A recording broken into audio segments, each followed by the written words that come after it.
guys! So it's been so long. It's been too long since the last time we vlogged. I want something na, I mean the solely purpose of this video is for something for me to look back, kasi my husband and I decided that this is our last pregnancy since I had 2 miscarriages. One is the first miscarriage is during my my 3rd trimester, and then second is full term, then third is during on my 2nd trimester, and then this is the 4th, and I hope I am claiming that this is it na.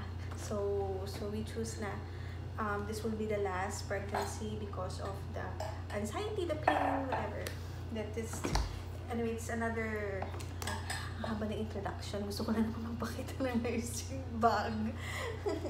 So, ayun. Actually, it's not a nursing bag, but it's a maternity suitcase. I decided to put it in a suitcase para it's very accessible for us pag nag-pop out na and feeling ko lalabas na siya, so very accessible to carry. Hindi yung may bag pa ako, may ano pa, may isa pang bag for the baby. So ayan, and then everything is nilagyan ko na ng label. Ayan, may mga label na lahat, so para it will be easy for my husband to hand it over to the nurse just in case hindi ng nurse. So syempre hindi ko na maasikaso yun kasi I'm in the DR, so diba? So nandito na lahat para mabilis na lang. So first is I'm gonna show you yung delivery clothes na So this is the delivery clothes. So inside the delivery clothes is, actually, nalabhan ko na to guys ha. Nalabhan ko na to, na-plano ko na to bago ko to nilagay dito. Yes, very good. And then, kakaligo ko lang. It's around 3 o'clock in the afternoon.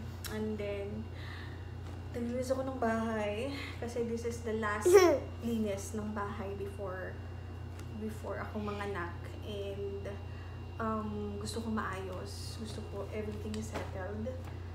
Yun. Kaya sakit ang likod ko. Mommy! So, I'm on my, ano na nga pala? I'm on my 36 weeks. Okay, so, I still have like mga 2 or 3 weeks to go. Kasi ang due ko is October 2. But the doctor told me na baka hindi nakaabutan ng October 2. Kasi Scarlett was, ang due ko sa kanya is November 17, but November 7, lumabas na siya. And via normal delivery. And I hope that this is also normal by God's grace. But anyway, moving forward, yun nga, yung delivery clothes ko, nakalabel na. Nakalagay na dito. So, dito sa delivery clothes ko, I have receiving blanket. Ito yung receiving blanket. Hindi ko na Mommy, it's not comfy. Sa receiving blanket, alam niyo naman yun, yung may hoodie, di ba? And then, yes, babe? Mommy, where's the blue blanket? This is the receiving blanket. For the baby, Yeah, the blue blanket, this one. And then, I put 2 diapers. Tapos, I have pajama. And then, yung up niyan, yung nakatali dito sa kilid, ano bang tawag dyan. Tapos, shoes, beanies, and mittens. So, ito yung nasa delivery clothes niya. So, ito na yung pinili ko. Hindi na Collect the dogs out! Kasi, I don't know, kasi Scarlett, during Scarlett, I remember, they never asked for clothes, but this time around kasi, I am going to give birth to different hospital, but I don't know with different hospital, baka different hospital setting din. Anyway, nagdala na lang ako. Kasi yung iba hinihingan daw eh. So, ayun. Hi, And then, of course, hi, vlog! And then, I also bring yung extra clothes. Kasi, just in case, Hi, vlog! is the extra clothes. Ayan. Extra colors. Everything is parang naka-label, yun nga. And then, blanket, just in case. Extra clothes and blanket ang nakalagay dito. So, nandito yung beanies, I mean like cap, mittens, pajama, upper, one piece, ano pa ba? Lahat na nandito. So, I brought like 1, 2, 3, 4, 5, I think 6 6 clothes. So just in case kasi yun na nga, I am preparing this much kasi we lived in like Hi vlog. 35 to 40 minutes away from the hospital. I'm So it will be good to bring marami rather than kulang. Kasi it will be hassle if babalik pa ulit yung asawa ko to pack some things na nakalimutan namin. So, mabuti na yung sobra kasi sa kulang, diba? And then, next is eto, nagdala rin ako ng extra swaddle, receiving blanket, at saka towel. For sure, towel, magagamit yung towel. So, nagdala na lang din ako ng extra. And then, yung go home outfit niya. So, yung go home outfit niya ito. I will show you. Itong mga ganito, ito yung mga plastic na bag. Ano to eh, galing to sa pinagbilhan ko din ng clothes niya. So, ang ginawa ko, hindi ko tinapon. Sinanitize ko lang. And then, nagamit ko ulit. So, ayan. Kagaya nito. So, I think ang pinagbilhan ko nito is like one piece of ano ba yun? Basta? Animutan ko na kung pinagbilang ko nito. Ayan, nagdala ako ng swaddle niya. Yung swaddle niya na, ano ba tawag nito? Yung may velcro. Ayan, nagdala na rin ako nito. Tapos, one piece na pajama. Ay, tama di ba? One piece pajama. Ayan. Tapos, cup. And then, mittens. Tapos, I don't know kung magagamit niya to, but nagdala na rin ako just in case. Itong, oh my God, pregnancy pain ang tawag dito. Ito siya. Bib. So, ayan. But, I don't think papagamit ko to. Kasi parang feeling ko dami-dami niya nang nakalagay sa katawan niya. Parang, baka masuffocate siya. So, ayan. And then, Hi vlog. ano pa yung nadala ko? Adali ko. Ay, of course. Of course. Itong, Tong.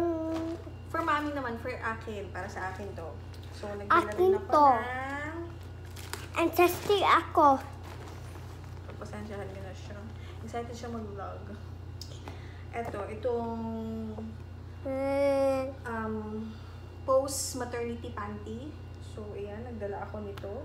So, I bought this sa Shopee. Babe, stop it. You're blocking the camera. So, ito, nagdala ako nito. I think 2 pairs ang binili ko. Kasi, so, parang, instead of, kasi hindi pa ako anong tawag ulit? Girdle ba? Yung paha, yung ganyan.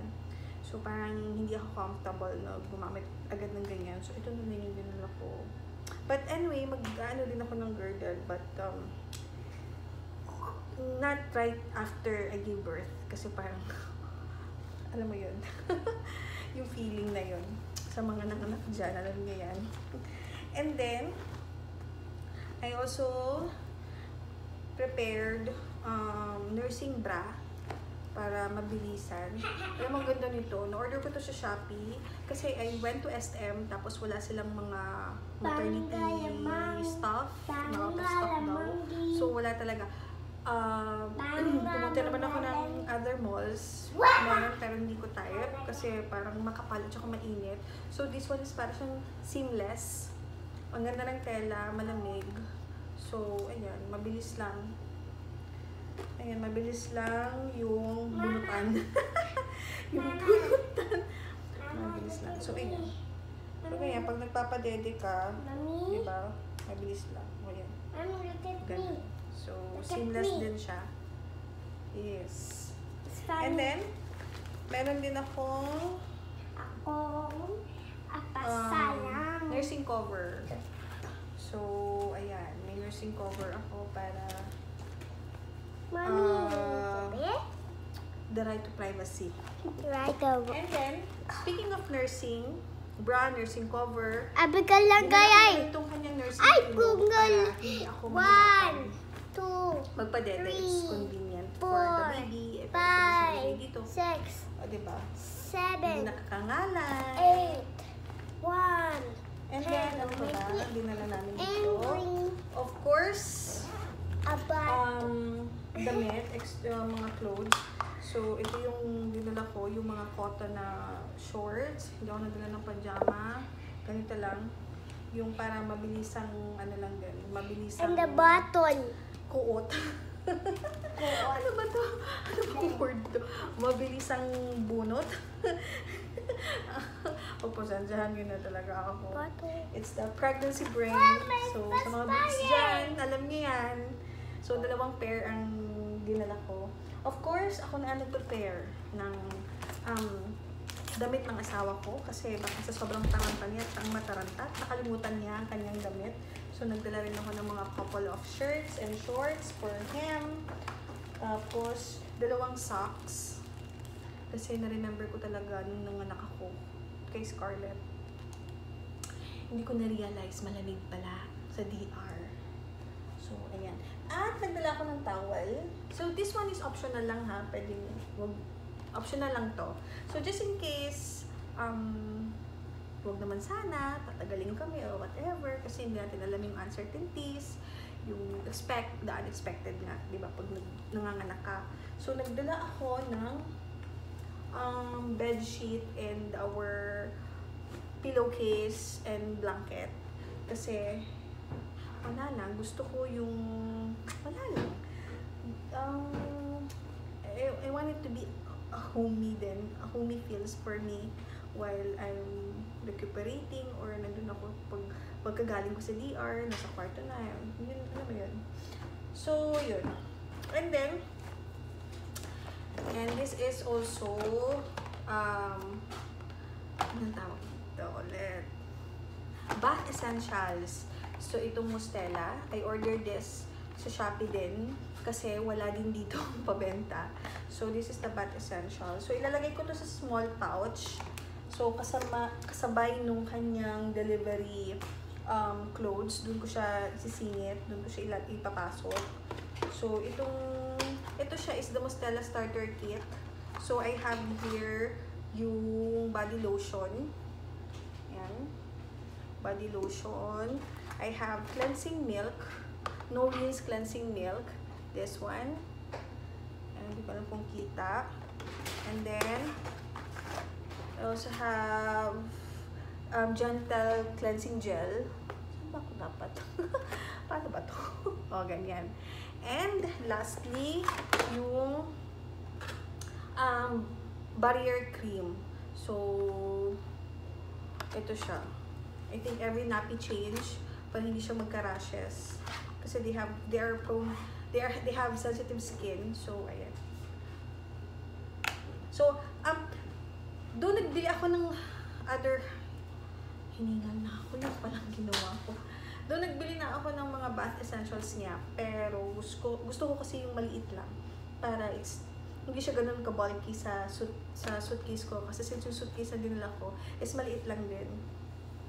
And at the same time, I also made my research na mas maganda daw talaga sa baby, especially to yung after birth, yung Mustela.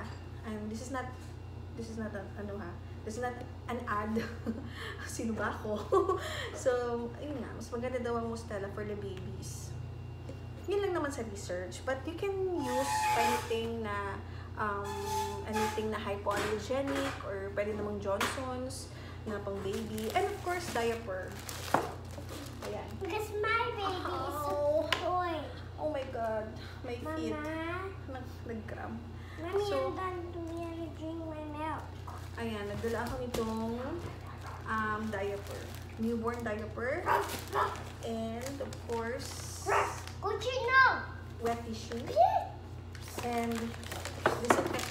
nagdala na rin ako. And of course, bottle.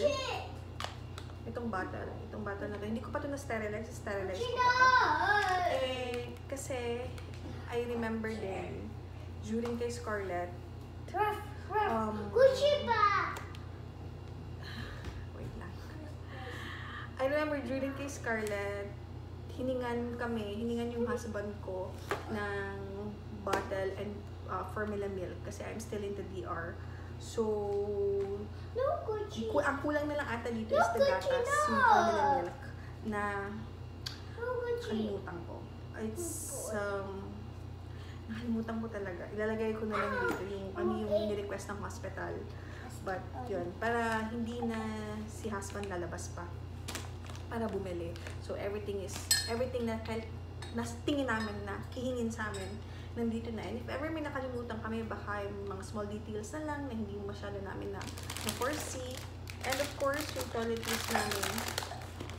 Ayan, nandiyan na rin yung toiletries namin. Binili ko na. And may maternity pads. So, ito yung dinala ko. Ito is para siyang pampers. Itong ganitong klase. Diaper. Yes, pampers. Parang diaper. Ito yung ganyan. And then, this one. So, dalawa na lang din yung... I need a diaper. Yun lang. And then, nga pala. Hindi na ako dadala ng bag ko. So, yung bag na lang ng asawa ko para very convenient din sa kanya. Yung maternity suitcase and then yung sling bag niya. Nandun sa sling bag niya, nakalagay na yung aking original marriage certificate, baka hanapan. Just pina-photocopy ko na lang din, just in case hanapan ng photocopy. May valid ID niya, pina-photocopy ko na lang din. And yung mga laboratory result, what else? Vaccination card, ano pa ba? Of course, yung cash, dapat meron kayong cash na hinawakan, hindi lang nasa ATM kasi baka pagdating nyo doon, hindi kayo ng pang-down or may bibilihin, so hindi na kayo hahanapan ng nearest bank, nearest ATM. And then, what else? Yun. At saka yung PhilHealth ninyo, dalhin nyo na din. Pati yung PhilHealth receipt ko, nandun na rin. Hindi naman... Oh, very good. So, ayan. Yung PhilHealth ID ko and then the receipt na binayaran. Kasi nagbayad ako ng whole year. So, tinago ko yung resibo just in case. Dinala ko na lang din. So, I think, yun na siya. And if ever may kulang pa, so sana naman yung mga small details na lang nga na hindi namin na-foresee. But anyway, again, the solely purpose of this video is for something for me to look back na how excited I am right now kasi this is not something that I expect. This is most likely parang this is God-given talaga. Si Lord talaga yung nagbigay talaga sa amin ito. And it's not something na I prayed for kasi nga after the miscarriages I had, yung anxiety, the pain and everything, parang hindi naman na-lose faith, but I already give up. Parang, no, not give up. But, nilagay ko na kay Lord, I trust Him kung ano man ibigay niya sa amin, if ibigay ba o if hindi, parang siya nang bahala, ganun. So, ayun, and then, for my dear self, if ever I know, one day you'll be watching this, if ever you are tired, the sleepless night, feeling mo, hindi mo na-redeem yung sarili mo, feeling mo, alam mo yun, yung mga postpartum blues. So, just look back at this video to remind you na how excited you are right now for the baby for your baby and for baby Dino. So, yun yung kanyang parang pet name, baby Dino. But we will be, nga pala, it's a boy. It's a boy. So, we will be naming him Skyler. So, I am still deciding if maglalagay pa ba ako ng... Letter S for Skylar. Yeah, letter S for Skyler. And me is S. S too. Yes, I'm still we're still, not, di pa kami nakapag-decide if maglalagay kami ng middle name or Skyler na lang. But anyway, Thank you. Thank you for watching. And for my dear self, nga pala dito ako sa kwarto ni Scarlett.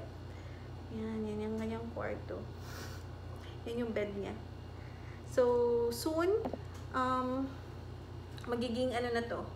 Ito, papaint ko to ng gray.